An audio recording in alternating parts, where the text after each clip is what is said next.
দাদা, তৃণমূল কংগ্রেসের জয় জয়কার ছক্কা মেরে দিয়েছে উপনির্বাচনে। আর সেখানে বিরোধী ধরাশায়ী আবার আগের মতনই।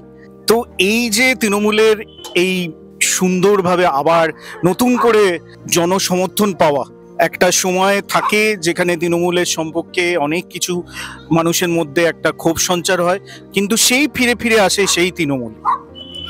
আমি একটা জিনিস বিশ্বাস করি যে আমাদের মুখ্যমন্ত্রী মমতা বন্দ্যোপাধ্যায় ইভেন আমাদের অভিষেক বন্দ্যোপাধ্যায়, এই দুজনে যেভাবে পশ্চিমবঙ্গে সকলকে একত্রিতভাবে যে কাজ করছে তারই এই ফল।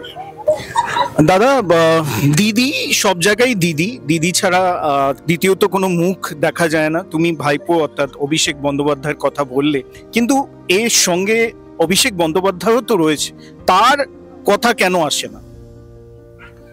একটা জিনিস আমি বিশ্বাস করি, আমি ধরুন মাঠে কাউর না কাউর হাত ধরে মাঠে গেছি, তখন আমার 5 বছর বয়স ছিল, কিন্তু মাঠে নামার পরে আমি ভালো খেলে কিন্তু প্লেয়ার হয়েছি, তখন আমার কোনো সোর্স নেই, কোনো কিছু নেই। দ্বিতীয় সেরকম অভিষেককে পলিটিক্সে নিয়ে আসছে, অভিষেকের কাজে নিজে যুক্ত হয়ে ভালো নিজের জায়গা তৈরি করেছে। এটা আমার কাছে ভালো লাগে যে যে প্লেয়ার তৈরি করেছে সে প্লেয়ার সত্যি যোগ্য প্লেয়ার। দিদি, তোমার প্রতি একটা অভিমান একটা সময় হয়েছিল, সেই অভিমান কি কেটেছে, না সেই মেঘ এখনো আকাশে ঘুরছে? সে তো আপনারা দেখেছেন, ভাইফোঁটা দিয়েছে, আর তো কোনো ব্যাপার নেই।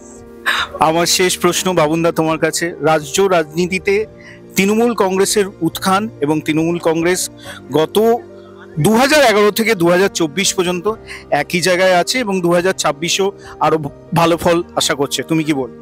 তৃণমূল কংগ্রেস সবসময়, যখন তৃণমূল কংগ্রেস ফার্স্ট তৈরি হয়েছিল বলেছিল 3 মান্থ কংগ্রেস, টেম্পোরারি কংগ্রেস।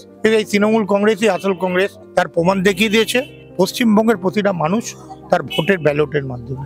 2026-এ তৃণমূল কংগ্রেসের মুখ্যমন্ত্রীর মুখ কি অভিষেক বন্দ্যোপাধ্যায়?